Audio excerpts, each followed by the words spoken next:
It's where you go to bike, hike, and stroll miles of pathways over more than 7,000 acres of parkland. A place to go explore rivers and fish their bountiful waters. Natural places to go marvel at magnificent wildlife while you play outdoors and go wander charming communities. Find all this and more at Destination Downriver. Give it a go. Today's podcast is presented by MarketInsights.us, with the podcast on YouTube produced by the City of Taylor's Media Center. Thank you for the generous support of our community sponsor. When your destination is beyond Downriver, let Martinson Family of Funeral Homes help you and your family. With locations in Trenton, Allen Park, Mabee, Rockwood, and Monroe, their staff is available 24/7 at 734-671-5400.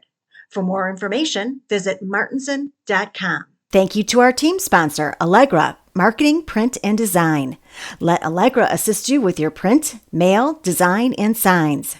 Located in Wyandotte, Michigan, or call 734-284-5330. Welcome to Destination Downriver. I'm your host, Karl Ziomek. It's captivating to see today's super ships spanning over 1,000 feet headed up and down the Detroit River.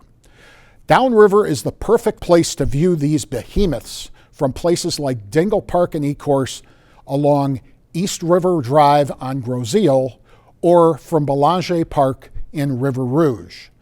There is a growing legion of boat enthusiasts who flock to the shorelines to observe and photograph these ships. The Detroit River happens to be one of the busiest waterways in the world, with a freighter passing Windmill Point in Detroit every 6 minutes. Joining our discussion today are two people who love viewing freighters. Robert Burns is the Detroit Riverkeeper, a lifelong Downriver resident and riverkeeper since 2003. He literally grew up on the water. He eventually undertook a career in marine construction and engineering involving many projects up and down the riverfront and others in the Great Lakes. Ron Hinrichs is the president and CEO of the Southern Wayne Chamber of Commerce. While Ron is the driving force for the Chamber and one of the chief architects of this show, Destination Downriver, he's also an admitted boat nerd. We'll join our panelists next with a great discussion. We're back with our panelists. We have Bob Burns on the far side, and we have Ron Hinrichs in the middle, and we have expert and boat nerd. That's exactly right. Okay, so we're off to the races with this conversation. Yeah, I gotta tell you, Karl, I've been on a lot of these podcasts, and this is by far the most exciting for me because I am a boat nerd. Yes. I love watching Great Lakes freighters. I know Bob knows a lot about the freighters and all the different kinds of things. So I'm like really geeked and excited about this podcast today. Folks, he's geeked. Okay, so that says enough. You got the expert and then you got the nerd. Okay, well, hey, let's get our first question here. Bob has spent his entire life on the river. You, on the other hand, haven't. How did your interest? What got your interest moving? Yeah, that's a good question. And I was talking to Rich Williams, our program manager at Destination Downriver, about that because he said, "Well, how did you ever get interested in Great Lakes freighter watching?" Because you're right, I didn't grow up on the river. I grew up in Livonia, through grade school years, and then I moved to Dearborn and graduated from Dearborn High. And I knew the Rouge River, which, by the way, is a good spot for freighters as well. But my first actual encounter with the Detroit River was 18 years or 17 years old. I needed to get my laptop fixed. It had a virus on it. So I looked the place up, and it happened to be in Wyandotte. Like, where in the world is Wyandotte? So I drove down Southfield, and I came up to Dingle Park. And I just looked at it like, wow, this is amazing. What is this place? The water was beautiful. It was a beautiful sunny day. And I found out it's a beautiful gem called Downriver. And fast forward many years later, here I am. I live downriver. I love downriver. I'm the president of the chamber for the downriver area, and I just absolutely love spending time, along the river. But I remember being a kid and just having an extreme fascination with maritime history and shipping. Not just the Great Lakes, but across all seaways and waterways. And of course, I'm a huge fan of the RMS Titanic and the Olympic and the Britannic and all, Lusitania and all the big ships of history. But the Edmund Fitzgerald, as many could say, is one of the most legendary ships, not just on the Great Lakes, but it's known throughout the world. So I love the Edmund Fitzgerald, and that was really how I became a big fan of Great Lakes shipping. And I remember many years later going to Port Huron and learning about the Maritime Center there, which Port Huron is considered the maritime capital of the Great Lakes. A lot of boat nerds, go to Port Huron on a regular basis, and that's where the boat nerd kind of like headquarters is, and Freighter Frank is based out of there, and all these people. But this massive ship just came up, and that's when I first saw what a super ship looks like. And it's longer than the Titanic was, over 1,000 feet, and it was the Great Republic. And I fell in love with freighters when I saw the Great Republic, which at that time was owned by the American Steamship Company, and now belongs to the Great Lakes Fleet. I can go on and on, Carl, but it's an easy thing to fall in love with Great Lakes shipping when you experience it firsthand. Bob, is the Detroit River, downriver, is it underrated for viewing freighters, or is it the perfect place to do it? What do you make of that? Well, I think that there's certainly a number of great viewing areas along the Detroit River. I mean, obviously, I think you go farther upriver in the Detroit area, you've got a little closer proximity to the freighters as far as viewing, but certainly downriver we have a lot of areas. I'm someone who grew up in downriver, lived along the water, and been around freighters kind of all my life. So for me to see a freighter, is kind of a common day thing, and I think it may be to a lot of people in the area. So maybe we don't appreciate it as much as someone who is coming in the area and has never seen large freighters before and gets a chance to, say, be at one of the local parks or along the water when a freighter goes by and sees one. I think it's really some great opportunities. To either of you gentlemen, what are some of the best places along the Detroit River and the Rouge Rivers to get and photograph freighters? Yeah, I'll start, if you don't mind, Bob, and I know Bob will have a lot to add to this, being our river keeper. The question you just asked, Bob, are we underrated? Absolutely. I mean, downriver, and I, again, being somebody who's not originally from downriver and didn't grow up on the water, downriver is just a marvelous place to watch Great Lakes shipping and freighters. And see the super ships of modern day Great Lakes shipping. Like I said, is over 1,000 feet. And we're significantly underrated. Everybody thinks of Manistee, they think of the Sioux Locks, they think of even downtown Detroit, and of course I mentioned Port Huron and the Welland Canal, over by the Niagara River and so forth. Downriver is the perfect place for freighter and ship watching, and now you have the Viking cruise ship that's cruising along the Great Lakes. So I know a lot of great people, and I'll just mention a few, but that of destinations. But of course, you have the Lake Erie Metro Park is where the ships are coming up upbounds and downbounds, out of the Detroit River Channel into Lake Erie and then into the Detroit River Channel. It's exciting to see that. But if you go on Grosse Ile and you're on East River Drive, you are right there. You can see the freighters coming along in between Canada and Grosse Ile. And I know a lot of people that live on East River Drive that are business owners, that are part of, members of the chamber, and they wake up every morning, they can sit on their front porch, drink their coffee, and I've seen the pictures that they've taken are breathtaking of the freighters right in front of their house. Coming up and down, like I said, the Detroit River. But of course, you have Dingle Park. You have the Bellinger Park and the Mariners Memorial Lighthouse. Of course, you have Bishop Park in Wyandotte, where you can see them coming, from over on onto the other side of Grosse Ile, where I think where Hennepin Point is, if I have that correct, Bob. There's of course the entrance into the Rouge River.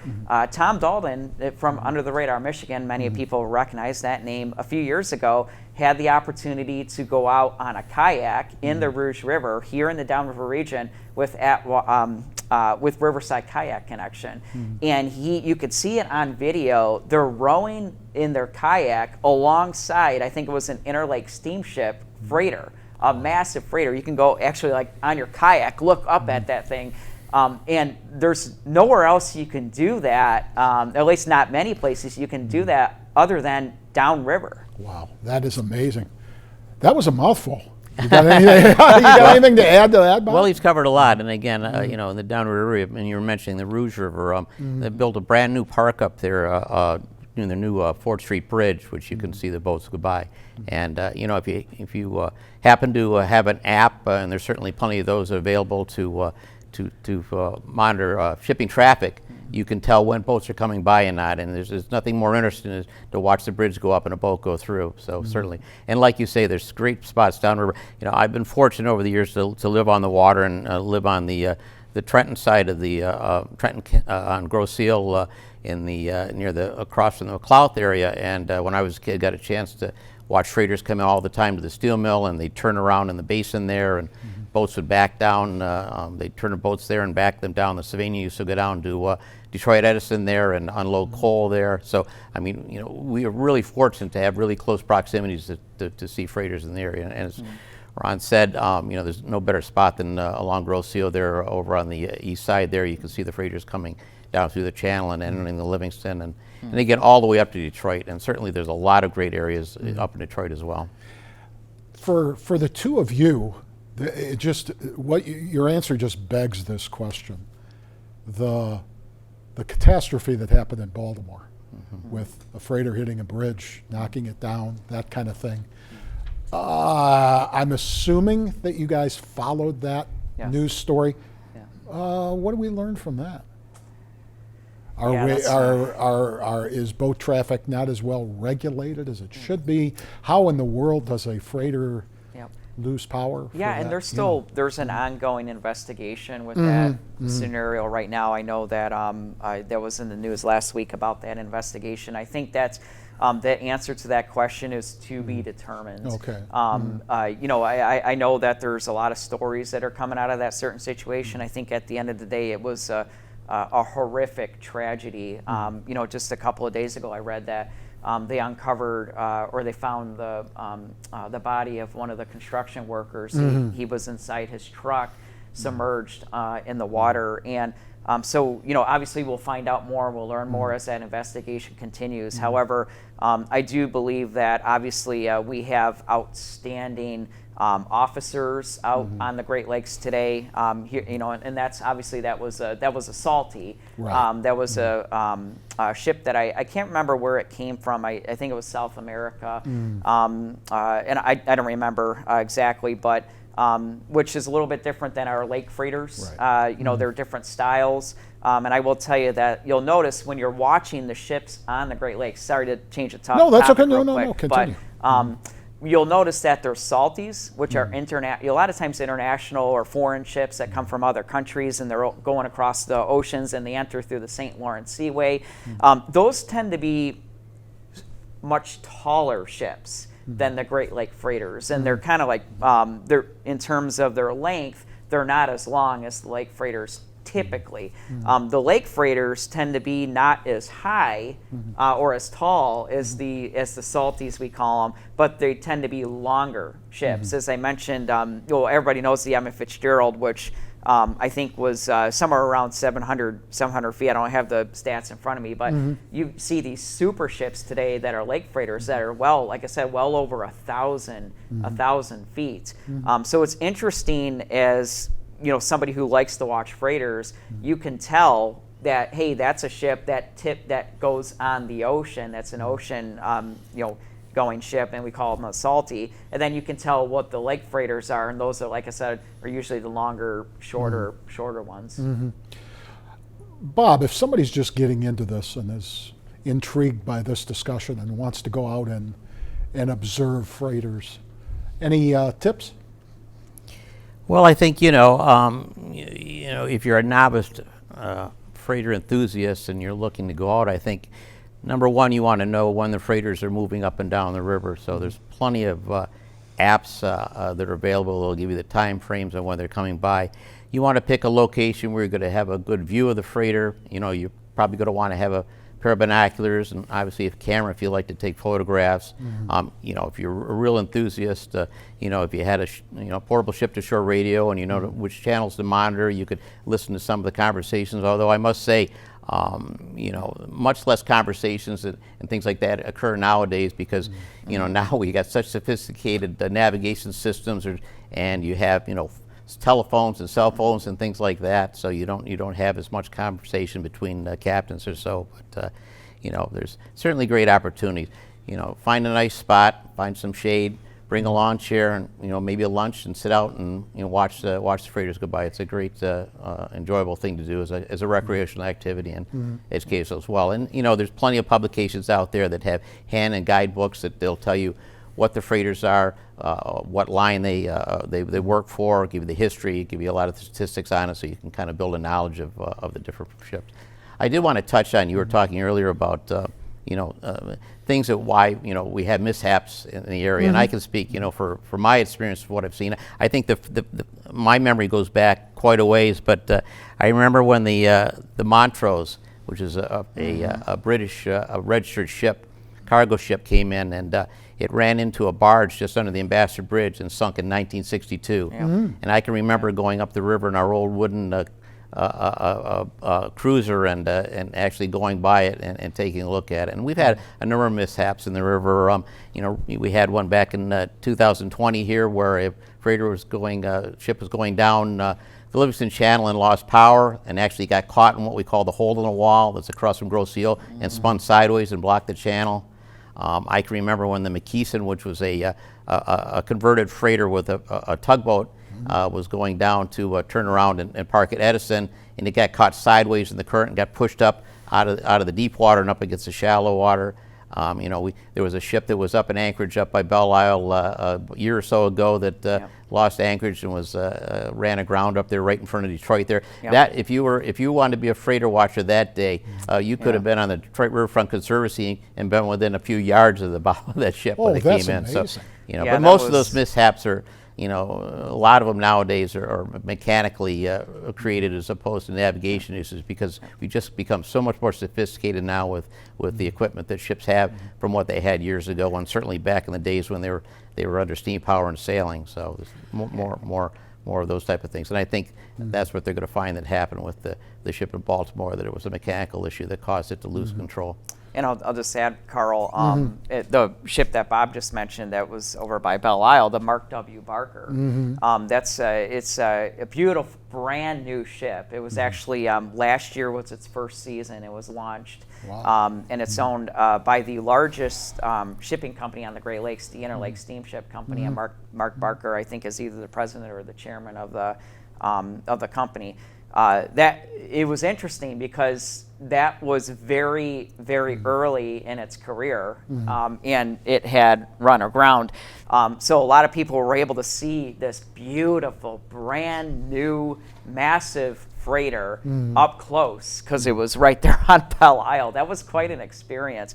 But if you think about the history of the maritime history of the Great Lakes, and there's a lot of stories of shipwrecks, and there's hundreds, if not, I think there's, if I have this right, there's 8,000 or so shipwrecks on the Great Lakes, going all the way back to, I think, I'm drawing a blank on the captain's name, Dane, who was the captain of the first ship that sank on the Great Lakes, and I think he actually worked for Cadillac.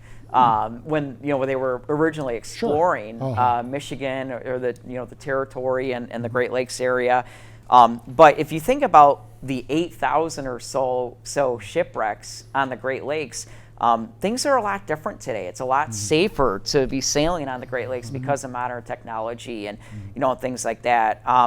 And it's totally different. But shipping, long story short, shipping has really, or boat watching, has really become quite a travel and tourism piece, and a big part of many local economies, especially here in Michigan and along the Welland Canal, like I said, and the Great Lakes and St. Lawrence Seaway. So I think it's really important that we stress today the message that Downriver is a wonderful place for people, boat nerds, so forth, people that are just interested in seeing a ship, a freighter, to flock to and experience Great Lakes shipping. And I'll mention real quick too, Bob had talked about some publications and some websites. One of the biggest publications today in getting to know the different kinds of ships and what they do and where they're from is Know Your Ships. It's a local publication. Each year they put out a new version of it, and you can find it at a lot of different stores and a lot of different places, but Know Your Ships. There's other ones like Classic Ships of the Great Lakes is a great publication, but also online.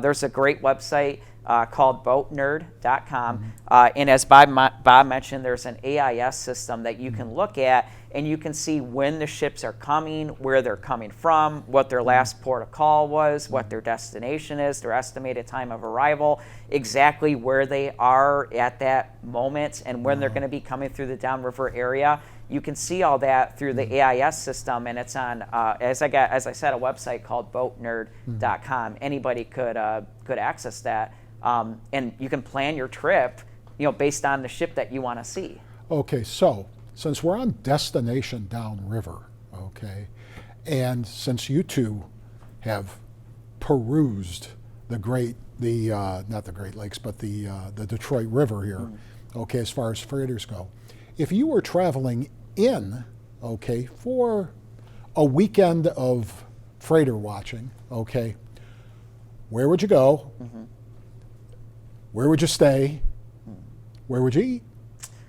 It's a good question. Let me put you on the spot. Yeah, so I'm always going to stay and eat with chamber members, local Chamber of Commerce members. Okay, but you're not a chamber member in this case. I'm not. But I'm going to look at the Chamber's website, and I'm going to say, okay, I'm going to look at the directory because I'm going to know these are businesses that are active in the community. Okay. They support our local communities. Okay.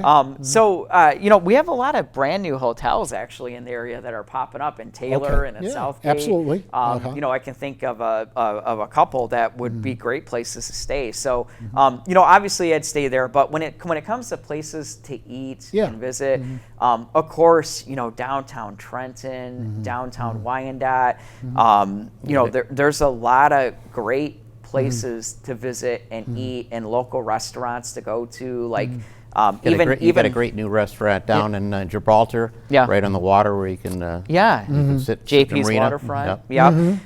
But I'm drawing a blank on Ango's Corner, where Mark Angelotti and the Angelotti family owns Ango's Corner in downtown Trenton. Great Mexican restaurants open there now, and others. Obviously, in downtown Wyandotte, there's a lot of great places. When you're at Bishop Park and you're watching the freighters come in and out along the Detroit River, you can go to the numerous restaurants that are in downtown Wyandotte. So that's a pretty easy question to answer because there's so many options now to visit and explore and to have a good time, here in Downriver.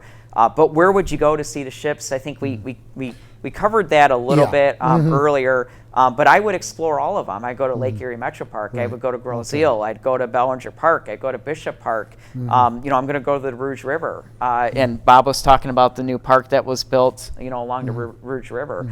But I do want to also mention that Downriver, and this might be a future question that you might have, but we have a legacy of shipbuilding. Oh, absolutely.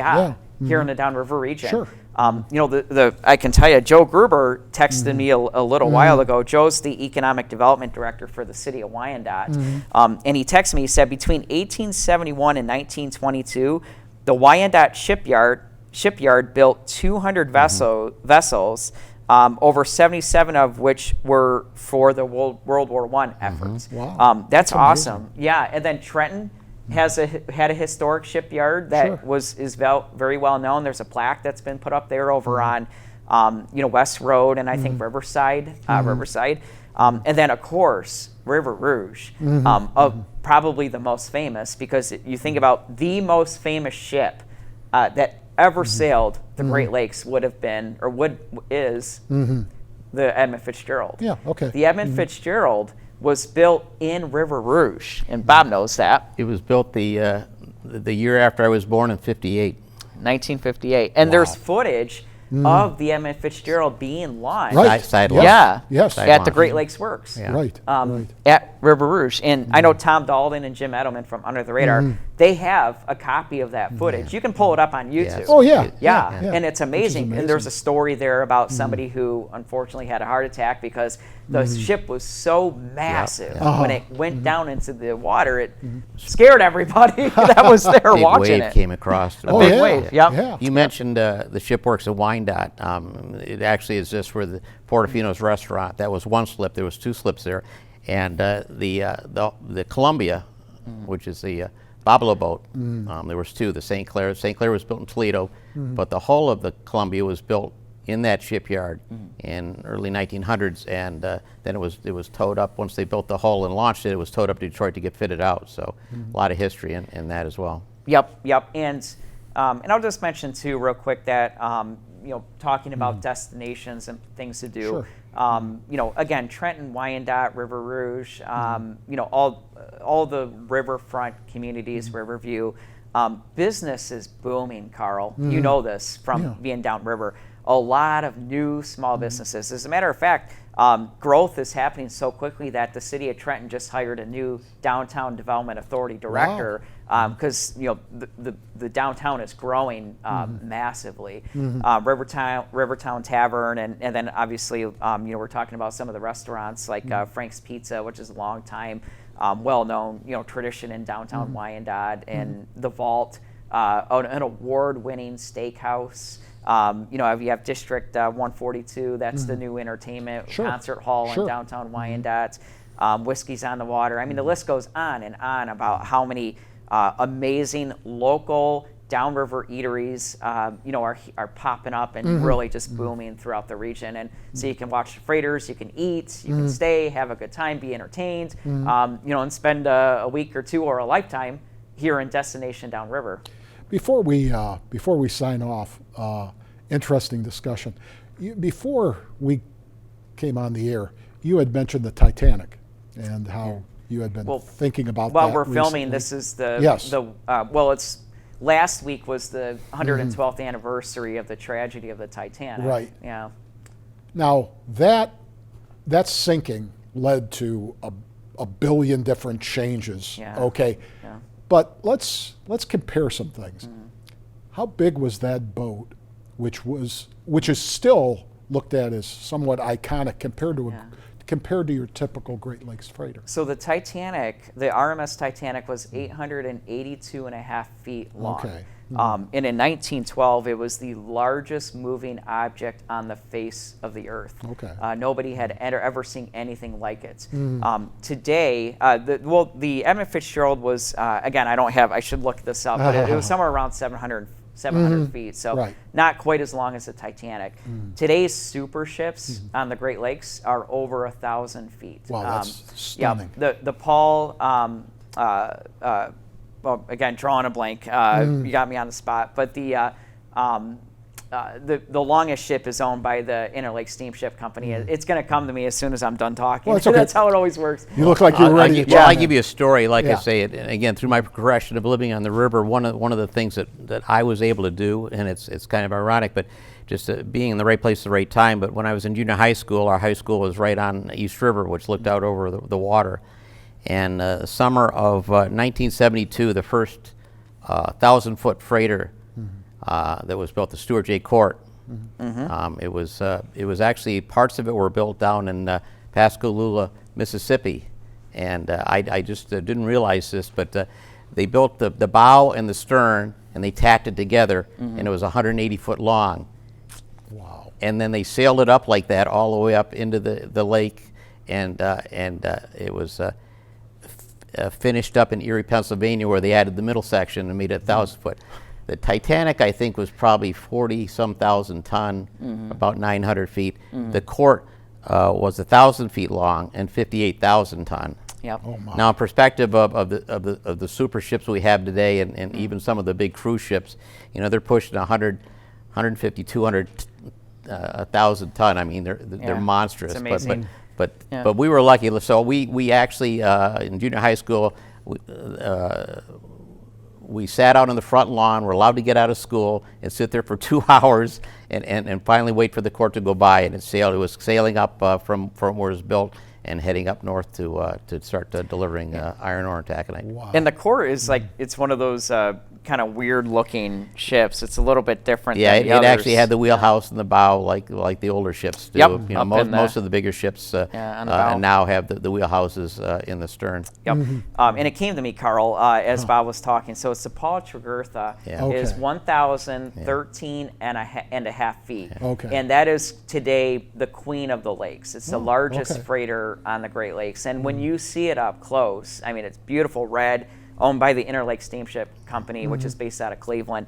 The ship is massive. Wow. I mean, like I said, it's like, over 100 feet longer than the Titanic was. Wow.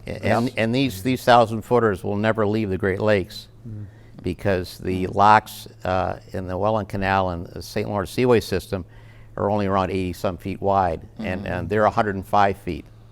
So That's they amazing. can traverse up to the UP because the locks up at the Sioux are 110 feet. So they've got about 2.5 feet on either side to squeeze those through, and the locks are over 1,000 feet long. So those ships, unless they cut them up, are not going to be able to leave. And I think there's about a dozen of those 1,000-footers still plying the Great Lakes. Yeah, there's a few, and my I'll tell you real quick personally, my favorite ship is the Great Republic, which is one of those 1,000-footers, and it's got a massive structure that's on the pilot house, and everything is on the stern of the ship. But it's just amazing. Long story short, Karl, it's amazing to see these massive super ships up close. It's a little bit intimidating. A great advantage to view the boat from the water, if you have a boat or yes. Coming from that a river leads to keeper. that Yeah. leads to a whole I different spent a thing. lot of time going up and down the river. I mean, I've got, I pass within, pretty close proximity, but anywhere along the river. I mean, the Livingston Channel runs up from the Lake Erie and runs past Stony Island and comes in north of Grosse Ile, then cuts up along the shoreline and then right on up through Detroit until it leaves out, by Pesh Island up at the mouth of the river by Mariners Park up there. So, I mean, plenty of places to see the boats. And I'd love to, if you don't mind, Karl, I'd love to get Bob's feedback on this. But one of the things that we often think about is obviously boating safety. And people don't realize you got these 700, 800, 900, 1,000-foot freighters that they can't just stop on a dime. I can tell you the Titanic at 882 feet, it took 3 minutes for it to stop. I'll tell you an interesting story, and we're talking about something different of things that you might not think about, but freighters have ways to communicate. They really have no way to communicate directly to a small boat because the radio contact and things like that. So there's a system of horns and whistles they'll blow, and I can be at my house outside on the east side or the west side of Grosse Ile, and I can hear a freighter out there. I know where it's at, and I know what's going on.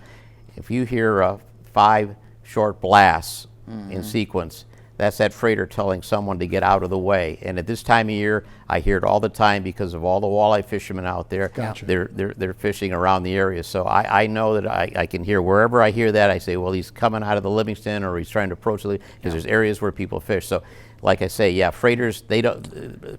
Ships do not move for you. No. You stay out of their way, or you pay the consequences of a small boat. Yeah, and you don't want to pay those consequences. Not at all. Not at all. And I'll that's- tell you, Karl, when I first moved downriver, and I live in Riverview today, I woke up one morning, and for the first time I heard a freighter's horn from my house, and that was an experience. Oh my gosh, that was not a train. That was a a Great Lakes freighter. And so if you live downriver, if you're close enough to the Detroit River, it's awesome to be able to hear those freighters' horns when you're sitting in your yard or sitting in your home. That's a downriver experience that I just love. Amazing. Well, gentlemen, fascinating discussion. That probably brings us to a close unless you have anything to add. Anybody? No? We pretty good? We can go on for another couple hours. Oh, my goodness. Boat Nerd wants to talk more. Let's sum it up. Ron, thank you for coming in. Bob, it's always a pleasure to have you here. We'll do it again sometime. Thanks, Carl. Very good. There is so much to take from freighter watching. Where is the ship from? What is it carrying? How fast is it going? What do the markings on the ship mean? If you are looking for a terrific hobby, go to any of the spots mentioned by our guests today and give it a try. It won't be long before you, like Ron and Bob, are hooked. Thanks to our panelists for joining us today. For Samantha Rickert and Joe Camilleri behind the scenes, I'm Karl Ziomek signing off until next month when you'll see us again on Destination Downriver. Thank you again to our sponsors, Martinson Family of Funeral Homes and Allegra Marketing, with a special thanks to our production partners here at the new Taylor Media Center. Thanks for listening and watching. Please visit our website, destinationdownriver.com, or our Facebook page, and be sure to join us for next month's podcast.